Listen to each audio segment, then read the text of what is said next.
Hello and welcome. Listen, today is your new beginning. I am so excited about this message. It's all about restoration. And I said was going to be more intentional about coming on. And I feel like when we're obedient, God continues to pour out. Draw near to God and he'll draw near to you. But today we're going to be coming from Joel chapter 2, verse 24. And I'm talking about restoration. I feel like for many of you that are listening to me right now, you are in a season where God is restoring. And sometimes we can get so caught up. If you have ever been thinking about where you fell short, why things didn't work out, how far behind you are, today's message is for you because it doesn't matter how far behind you feel. It doesn't matter how much you feel like you missed the mark. When God's hand is on your life and when you're seeking him and you're trusting him to bring things to pass for you, you are going to see such a shift in the trajectory of where you're headed. You're going to see a shift like none other. Many of you are one decision away, one act of obedience away, one idea away, one alignment with the vision that God has for you away from your biggest breakthrough. And it's not going to look like what everyone else is doing. It's not going to sound like or be like what everyone else is doing. So don't get caught up or think that because no one else is doing exactly what you've seen God promised to you, or maybe they're delivering ministry in a different way, or they're calling it something different, or they're showing up in the marketplace, or they're just doing something different. Listen, don't go anywhere. Stay right here. You have just a second to go grab Joel 2 for yourself. I'll be starting at verse 24. And when we come back, we're going to jump into today's message. So I'll be right back.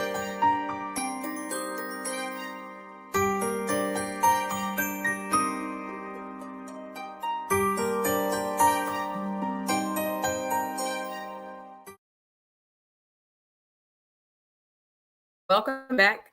As promised, we're going to be reading from Joel 2, and it starts at verse 25. I said 24, but I'm starting at 25. And this is all about the restoration promise. It says, I will repay you for the years eaten by locusts, the swarming locust, the young locust, the destroying locust, and the devouring locust. My great army that I sent against you. You will have plenty to eat until you are satisfied. You will praise the name of the Lord your God, who has worked wonders for you. My people will never again be put to shame. Then you will know that I am present in Israel and that I am the Lord your God and there is no other. My people will never again be put to shame. I want to share this with you all. I know sometimes when I'm sharing a message, I just think about all the division that can happen in comments and people come and say you're taking it out of context and all that. But that's why I encourage you to read the word for yourself, to have that personal relationship with God for yourself. Seek first the kingdom of God for yourself, so that you can get revelation on whatever God's revealing to you. But this message keeps standing out to me about restoration and God's restorative promise, because again, throughout the Bible, God is showing us his character. And when he talks about restoring those years, sometimes it's feeling like you might feel like you made a mistake, or if you just would have done and stepped out on that idea in the right time, then you'd be so much further ahead and all these things can be happening for you. And now you've missed your opportunity. Well, if you're watching this right now, I believe that you have not missed your opportunity. God gives us second chances. We can begin again. God is forgiving. He extends his grace, his mercy.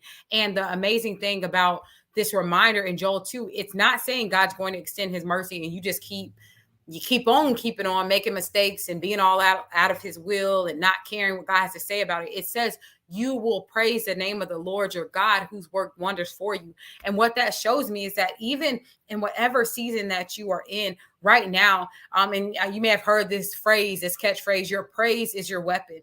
Praise God in the season that you're in. Be thankful where you're at. Be grateful. Start extending expectation by way of your faithfulness. Start extending expectation by way of your celebrating and exciting, because if you knew that thing was going to happen, if you knew that promise was coming to pass, if you knew that the restoration was on the horizon, how would you act? How would you show up?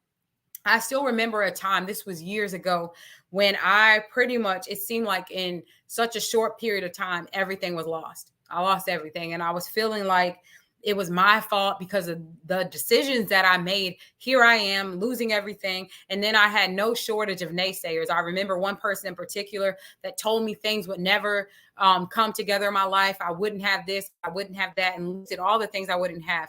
And I just remember at that time, I had no choice but to praise God. I had no choice but to be prayerful. I had no choice but to go back to God's promises for my life. And everything that I had lost, it was only a matter of weeks that it was completely restored. Completely restored. And this isn't even just about material things. Many of you know that God has given you a glimpse of a vision that you have been called to. And I don't know what that looks like for you. Many of you, if you're connected to me here on this channel and you're going to start seeing it with the show that I have coming out, and entrepreneurship and generational wealth and all those things are topics that I'll be covering, because I know what that looks like for there to be so much resistance in those areas. When you have this big vision for a business and an idea, and then you come across like all this resistance, and you might be feeling like you missed the mark. It's okay, because when we perceive the season that we're in, there are seasons for sowing, there are seasons for reaping. And a lot of times, if you're not seeing an abundance of fruit coming, but you're seeking God, you're trusting God, like that's first and foremost, being in your word, praying, fast, and doing what you need to do so that you can hear clearly God's instructions for your life. If you're not seeing the fruit, typically, in my opinion, it ain't fact, but it's just my opinion, that means sometimes that we're just in that place of it's time to plant the seeds. Imagine going to an empty, dry, dirty fields are going to be dirty anyways, but some dry, dirty field that you have not put a single solitary seed in, but you're expecting the harvest. Some of us are looking for fruit and we're expecting it, and we're just like, yes, somebody prophesied over you, or you saw a glimpse of something, or you're fresh off of some strategy session, or you went to this webinar, or you were at this conference or this networking event, and you're seeing all the possibilities, but you have yet to plant a single seed. And so when I talk about God's restoration, what I'm telling you is the thing that's amazing about when God's hand is on something and he begins to restore it, you will see watermelon growing in January. And if any of you know, I'm using watermelon because I've been on a watermelon kick lately. I hope that doesn't go viral, but I do. I love fruits and vegetables and all that. But imagine, for those of you that do have your own gardens, planting something that's not technically is not supposed to grow out of season. Coconuts don't grow in Alaska. It's like God can literally create that kind of restoration, where maybe back when you were in that tropical setting, or that setting where it was conducive for the coconut and you feel like you squandered it. Now you're in your Alaska season. If you're familiar in the US, where Alaska is, it's one of the coldest places. You're in your Alaska season and still able to see that fruit come out of it. That's God's hand being on it. That's God's restoration. And so I think many of you that are watching this, you're going to be able to experience that. But the requirement from you is to be in alignment with God's will for your life. It was one thing when things were prophesied over people, and the story that I go to often, it's in Kings. It's a story about this woman. She was a widow, and she was about to lose everything, her home, her children, all of that. And in that moment, she went to see the prophet, and he told her, what do you have in your house? And you're going to use what you have in your house. And that's going to be the thing that not only are you able to take that thing that's in your house and grow from it, you're going to be able to live off of it for the rest of your life. Like, you're not going to be back in this position again. So many of us are in a time right now where God's going to be able to restore you, so much so that you're not even going to remember the days of the struggle. You're not going to remember what it was like to be paycheck to paycheck. You're not going to remember what it was like to, and when I say not remember, not from a place of you're going to lack humility, but from a place that when God sustains you, when he blesses you, there's no burden added to it. So that's going to be like something so distant that you can no longer identify with that spirit of lack and struggle and all of those things. And that's what she experienced. That widow, when she was restored, and go read that's worth reading. I'm not going to go read the whole thing. So I gave you the synopsis, but go look it up about the widow with the vessels, because he said, what do you have in your house? And everything that she had in her house, she said she just had that oil.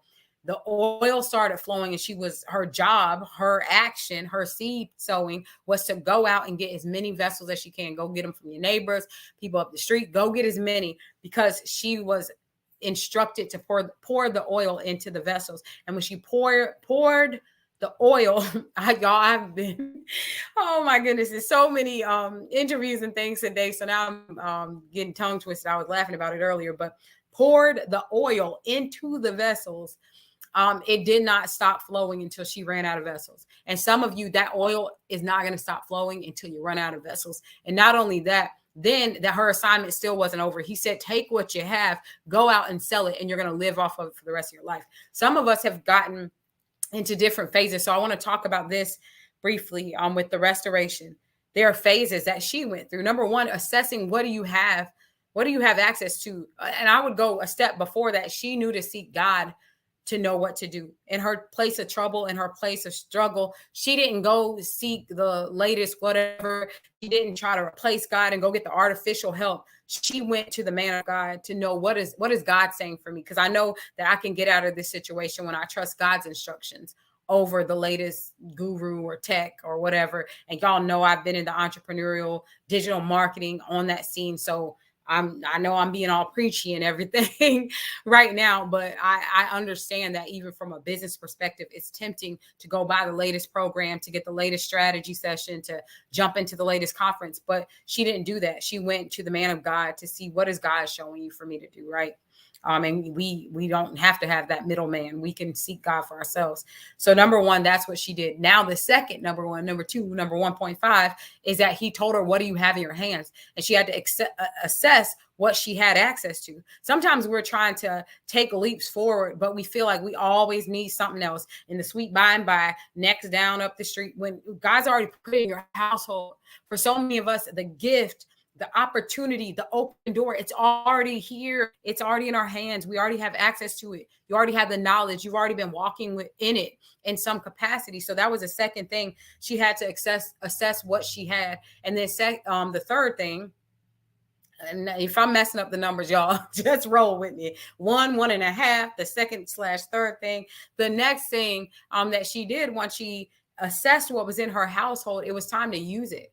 Make use of it. Plant the seed. Don't just have these things in your household, but you're not using it. And then that was for her to execute it, to birth it, to get those things in order, get your house in order, both spiritually, physically, get your house in order. If you have access to all these gifts, some of y'all have websites that are collecting dust, book ideas that have never been written. They just sitting there hanging out on Google Docs.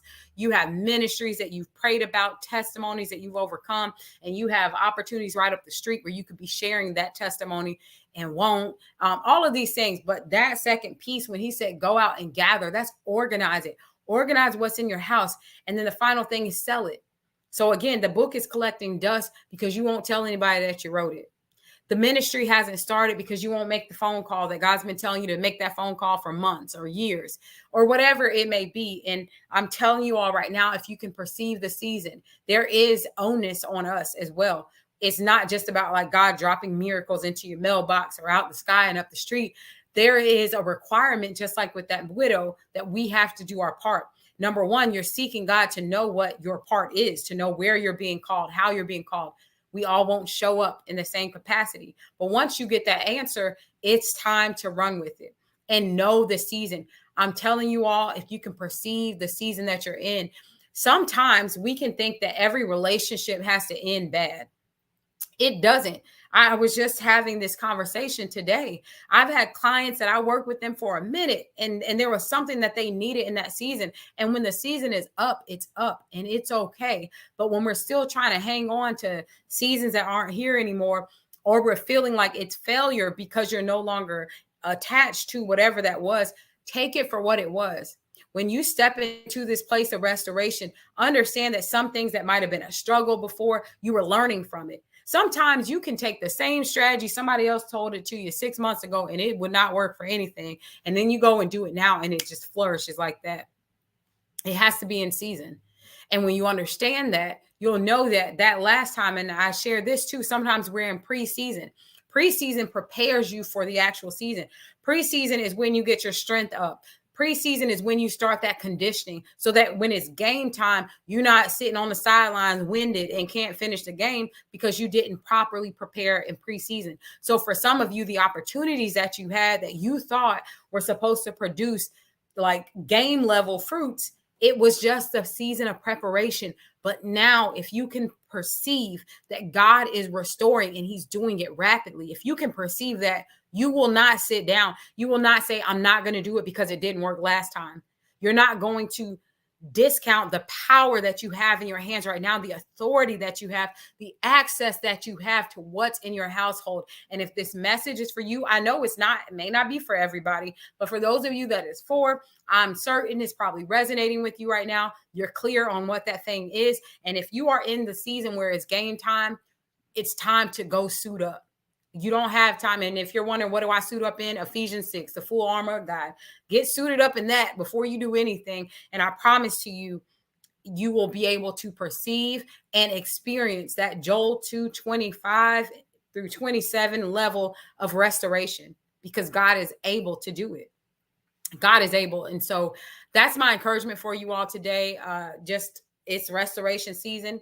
If you receive it, if you perceive it, if this resonates with you, let me know. Feel free to share your testimonies in the comment section. If you haven't done so already, subscribe. That's the best way that you can support what we're doing here on the channel with New Beginnings. If you haven't caught it yet, I just shared a video about the updates happening here. So I have my podcast, The Erica Latrice Show, that's out, and you can grab that here on the New Beginnings channel. And we have a summit coming up. This is where I work with women internationally. It's called Amplify Her. It's all about turning your message into a movement. And that is from the strategical side. So it's not just enough to be excited with your message. Let's steward it and get those systems in place so that people can actually benefit from what you have been called to do. And so that is amplifyhermovement.com. If you want to partake in that summit, it's free to attend. It's free to VIP. So if you want to get more hands-on experience and glean from some of my favorite speakers, my own mentors, and people that have helped me, then make sure you get the VIP ticket. That's it. I just want to encourage y'all with that today. I hope that it resonated with you. Share it with a friend, leave a comment, and I'll see y'all in the next video. So take care.